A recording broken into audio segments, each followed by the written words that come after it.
नमस्कार साथियों। और आज हम आकस्मिक अवकाश के क्या नियम है, परिभाषा है, उसके बारे में जानकारी करेंगे कि आकस्मिक अवकाश क्या होता है, कब ले सकते हैं और इसके नियम क्या हैं। साथ ही हम अन्य प्रकार के अवकाशों के बारे में भी जानेंगे। यदि आपने अभी तक के चैनल को सब्सक्राइब नहीं किया तो चैनल को सब्सक्राइब कर लें, जैसे इस प्रकार की महत्वपूर्ण जानकारी आपके यहाँ पर प्राप्त होती है।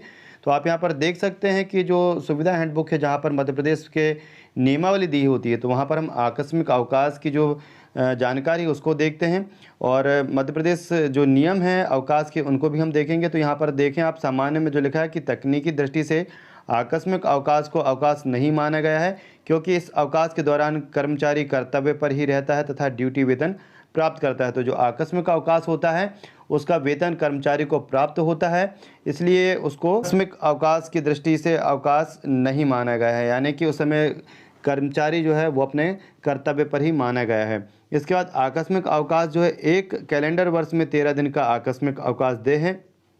तो जो अधिकांश कर्मचारी हैं उनको 13 दिन का आकस्मिक अवकाश मिलता है। और सामान्य प्रशासन विभाग क्रमांक 2341-3006-1364 दिनांक 11/12/1964 जो है उसके आदेश से। फिर नंबर दूसरा यहाँ पर है लिपिक वर्गीय शासकीय सेवक। जो लिपिक वर्गीय यानी कि जो क्लर्क हैं उनके लिए जो शासकीय सेवक हैं, आकस्मिकता निधि से वेतन पाने वाले कर्मचारियों को छोड़कर जिन्हें माह के द्वितीय शनिवार को कर्तव्य पर उपस्थित होना पड़ता है, को एक कैलेंडर वर्ष में 13 दिन के बजाय 16 दिन का आकस्मिक अवकाश दे है। यह नियम शासकीय मुद्रणालय के तथा अन्य विभागों के उन लिपिक जो वर्गीय कर्मचारियों को लागू नहीं है, जो कारखाना अधिनियम तथा श्रम कानूनों से शासित होते हैं। और ये जो है जानकारी, ये सामान्य प्रशासन विभाग का क्रमांक जो पत्र है 2378-3125-1366 दिनांक 30/11/1966 के हिसाब से। फिर नंबर 3 जो है कि शिक्षण संस्थाओं में कार्यरत शिक्षक एवं गैर शिक्षक शासकीय सेवाओं को आकस्मिक अवकाश की पात्रता हेतु जो अवधि की गणना है, तो मध्य प्रदेश शासन कार्मिक प्रशासनिक सुधार एवं प्रशिक्षण विभाग के ज्ञापन क्रमांक C 39-349-88 दिनांक 6/4/88 द्वारा यह स्पष्ट किया गया है कि उच्च शिक्षा एवं स्कूल शिक्षा व जनशक्ति नियोजन विभागों के अधीन शिक्षण संस्थाओं में कार्यरत शिक्षक एवं गैर शिक्षक शासकीय सेवकों के लिए आकस्मिक अवकाश की अवधि कैलेंडर वर्ष के स्थान पर 1 जुलाई से 30 जून तक निर्धारित की जाती है। तो जो शिक्षक हैं उनको 1 जून से लेकर यानी कि 1 जुलाई से लेकर के 30 जून तक के 13 दिन का आकस्मिक अवकाश जो है वो पाने की पात्रता रहती है। महत्वपूर्ण एक बिंदु और है कि सार्वजनिक सामान्य अवकाश जो है, जो आकस्मिक अवकाश की अवधि के पहले या बाद में पड़े, उन्हें आकस्मिक अवकाश के साथ जोड़ा जा सकता है। इसी प्रकार यदि ये अवकाश आकस्मिक अवकाश के मध्य में आ रहे हैं तो इन्हें आकस्मिक अवकाश के भाग में रूप में नहीं माना जाएगा। तो महत्वपूर्ण बात यही है कि जो सार्वजनिक या सामान्य अवकाश जो पड़ते हैं, जैसे कि जो छुट्टियां पड़ जाती हैं, अन्य छुट्टियां पड़ जाती हैं, सार्वजनिक छुट्टियां पड़ जाती हैं, तो जो आकस्मिक अवकाश अवधि के पहले या बाद में पड़े उन्हें आकस्मिक अवकाश के साथ जोड़ा जा सकता है। यहाँ पर सकता वाला एक शब्द है। इसी प्रकार यदि ये अवकाश आकस्मिक अवकाश के मध्य में आ रहे हैं तो इन्हें आकस्मिक अवकाश के भाग में के रूप में नहीं माना जाएगा। अब हम देख लेते हैं कि आकस्मिक अवकाश जो है वो शिक्षक प्रकार जो है वो ले सकते हैं, उसकी पात्रता क्या है।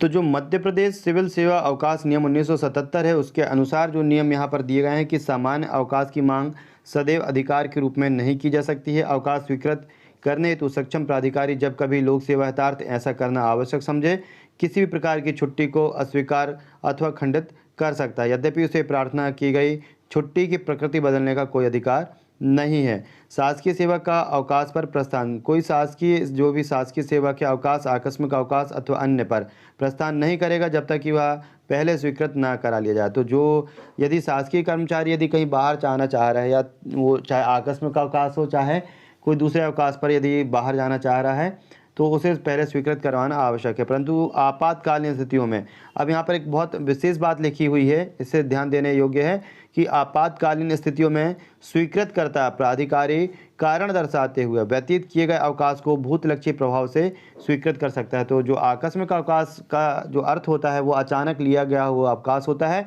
और अधिकांश कर्मचारी जो हैं वो आकस्मिक अवकाश जब ही लेते हैं जब उन्हें अचानक कोई आवश्यक कार्य आ जाता है, उसके कारण उन्हें जो है आपातकालीन स्थितियों में अवकाश लेना पड़ता है, इसलिए उसका नाम आकस्मिक अवकाश रखा गया है। तो यदि वह स्वीकृत नहीं करा पाता है तो जो उनके अधिकारी हैं तो उसको वो जो स्वीकृतकर्ता प्राधिकारी है वो कारण दर्शाते हुए व्यतीत किए गए अवकाश को भूतलक्षी प्रभाव से स्वीकृत कर सकता है, यानी वो बाद में भी जो है उस अवकाश को स्वीकृत करके और पंजी में पंजीबद्ध कर सकता है।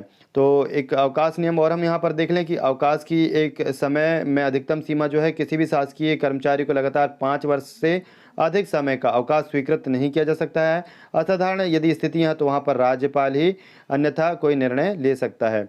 अवकाश की स्वीकृति एवं वापसी में जो विशेष बात ध्यान देने योग्य है कि अवकाश हेतु निर्धारित प्रपत्र में फॉर्म 1 में आवेदन प्रस्तुत करना चाहिए।